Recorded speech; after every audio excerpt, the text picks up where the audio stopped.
La fórmula comparada con la necesidad de líquidos pronosticados, ¿verdad? Nos indica que hay algunas situaciones donde las necesidades pueden aumentar. Por ejemplo, si no solamente tiene la quemadura, sino que tiene algún otro tipo de lesión, por ejemplo, una fractura, un trauma de cráneo. Recordemos que las lesiones eléctricas van a necesitar mayor aporte de líquidos. Si aparte de eso el paciente tiene una quemadura por inhalación con compromiso de la vía aérea, entonces necesitará mayor líquidos. En la tardanza en la reanimación, ¿verdad? Si no llegó en el momento post quemadura, sino que llegó 3, 4 horas después, seguramente va a necesitar más líquidos que los que nosotros pronostiquemos. Si el paciente llega en estado etílico o si es consumidor de drogas, también necesitará mayor aporte de líquidos. O si la quemadura es más profunda, mayor profundidad de quemadura, seguramente el paciente va a necesitar mayor cantidad de líquidos. Volvemos a remarcar esto, que el cálculo de los líquidos que nosotros realizamos es una aproximación, ¿verdad? Entonces nosotros tenemos que individualizar la respuesta de nuestro paciente. Tenemos que estar observando cómo está su frecuencia cardíaca, cómo está su presión arterial y cómo está la diuresis. Y en base a esos signos y el estado emocional del paciente también podemos decidir si necesitamos aumentar los líquidos o si los necesitamos disminuir. Debemos estar vigilando continuamente la reanimación. No es que ahorita yo le calculo la fórmula, le pongo la orden y ahí que mire cómo sale el paciente. No, no es así. Nosotros debemos de estar pegados a la cama del paciente, observando cuál es su evolución. El volumen actual de líquidos va a depender de la respuesta del paciente.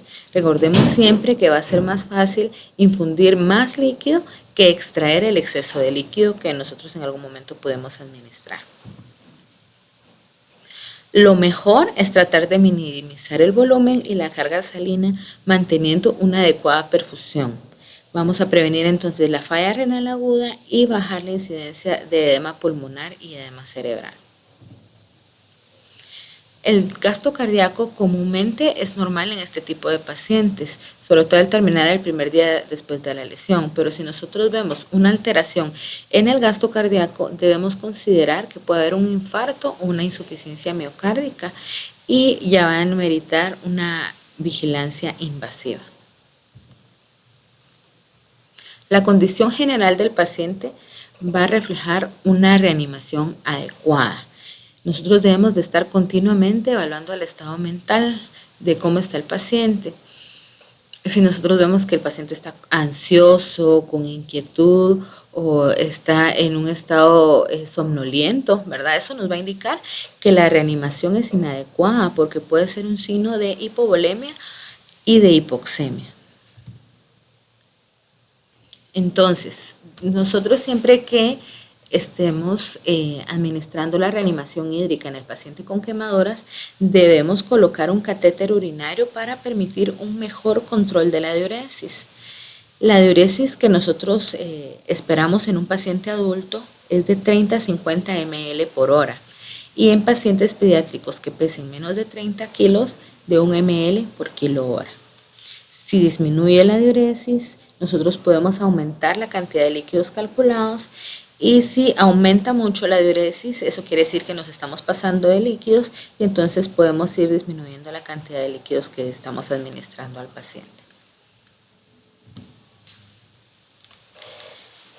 Usualmente, si el paciente presenta oliguria, ¿verdad? Es porque estamos haciendo una reanimación inadecuada. Vamos a requerir administrar más cantidad de líquidos o de una forma más rápida. En este tipo de pacientes, ¿verdad? No debemos utilizar diuréticos como primera línea.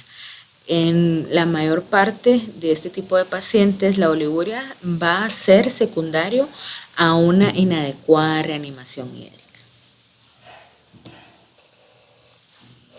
Esta es la teoría de las dos neuronas que se dice en forma de broma, ¿verdad?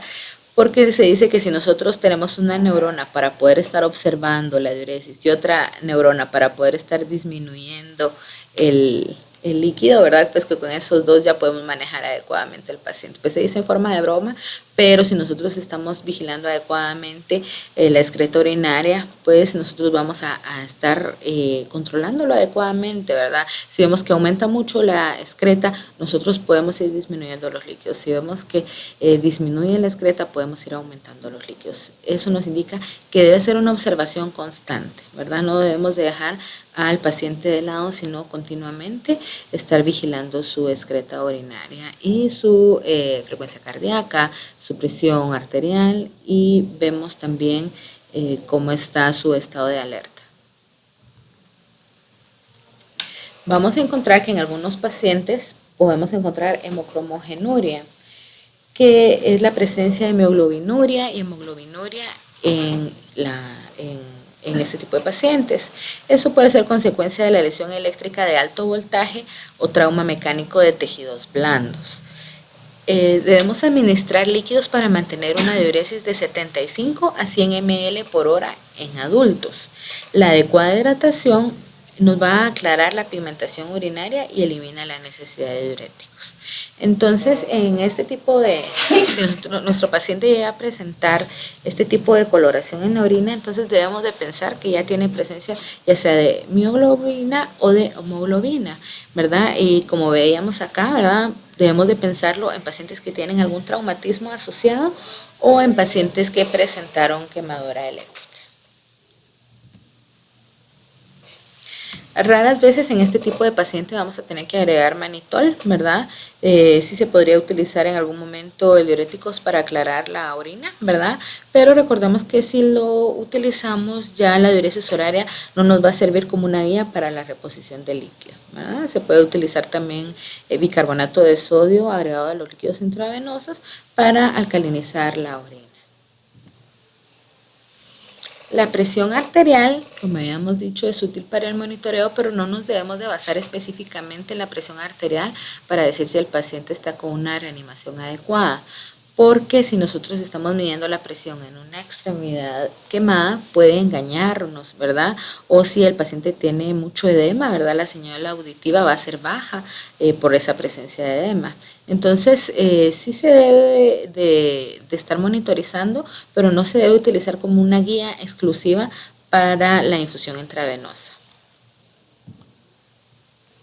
La frecuencia cardíaca también es importante observarla, pero no nos debemos de basar exclusivamente en la frecuencia cardíaca para la monitorización de la reanimación hídrica, porque por la reacción inflamatoria sistémica ya solo por eso puede elevarse la frecuencia cardíaca y provocar taquicardia. Recordemos que el dolor también está relacionado al aumento de la frecuencia cardíaca, ¿verdad? Y también es importante que estemos evaluando la frecuencia cardíaca acorde a la edad del paciente, ya que en los niños va a depender, dependiendo de las tablas, ¿verdad? Acorde a su edad. Tampoco debemos de basarnos específicamente en estudios de laboratorios para esto, ¿verdad? Ya que no son una guía confiable para la reanimación. No se indica sangre entera o glóbulos rojos a menos que exista alguna enfermedad anémica preexistente o que exista una pérdida aguda de sangre por alguna lesión asociada. Lo ideal es que mantengamos un hematocrito entre 30 a 35%. Ya para ir resumiendo, mantengamos la perfusión de los tejidos y la función de los órganos, ¿verdad? Eso es lo más importante que nos debe de quedar. Nosotros estamos reanimando al paciente, es para mantener la perfusión adecuada de los tejidos y de los órganos. Debemos de evitar las complicaciones. Recordemos que un líquido excesivo nos puede exagerar la formación de edema y comprometer el suministro local de sangre. Y si nosotros estamos poniendo líquido intravenoso inadecuado, podemos provocar choque y falla multiorgánica. Recordando un poquito las fórmulas que vimos, 4 ml por kilo de peso por superficie corporal total para adultos y niños mayores. En infantes podemos utilizar de 3 a 4 ml de lactato de Ringer por kilo de peso por superficie corporal quemada total. Y a esta le tenemos que agregar siempre los líquidos de mantenimiento. O podemos utilizar también la fórmula de Carvajal, que son 5.000 cc por metro cuadrado de superficie corporal quemada, más 2.000 cc por metro cuadrado de superficie corporal total. En base a esta fórmula, recordemos que tenemos que aumentar o disminuir el aporte de acuerdo a la diuresis horaria. Recordemos también que debe de ser con lactato de Ringer, idealmente que se debe iniciar la reanimación hídrica. Si por alguna razón nosotros no contamos con lactato de Ringer, podemos utilizar como segunda opción solución salina. Lo ideal es tener cristaloides isotónicos, ¿verdad? Pero primera línea, recordemos, lactato de Ringer. Fórmula de Parkland, ¿verdad? Va a ser una pauta o una guía para el inicio de la reanimación hidrolítica. Recordemos que es una guía inicial, pero debemos de individualizar la reanimación de cada uno de los pacientes. Ya para terminar, ¿verdad? Recordemos de que si nosotros estamos haciendo una reanimación adecuada, estamos disminuyendo el riesgo de que el paciente entre en choque, entre en sepsis y por tanto nosotros con una reanimación adecuada estamos salvando la vida del paciente. Muchas gracias.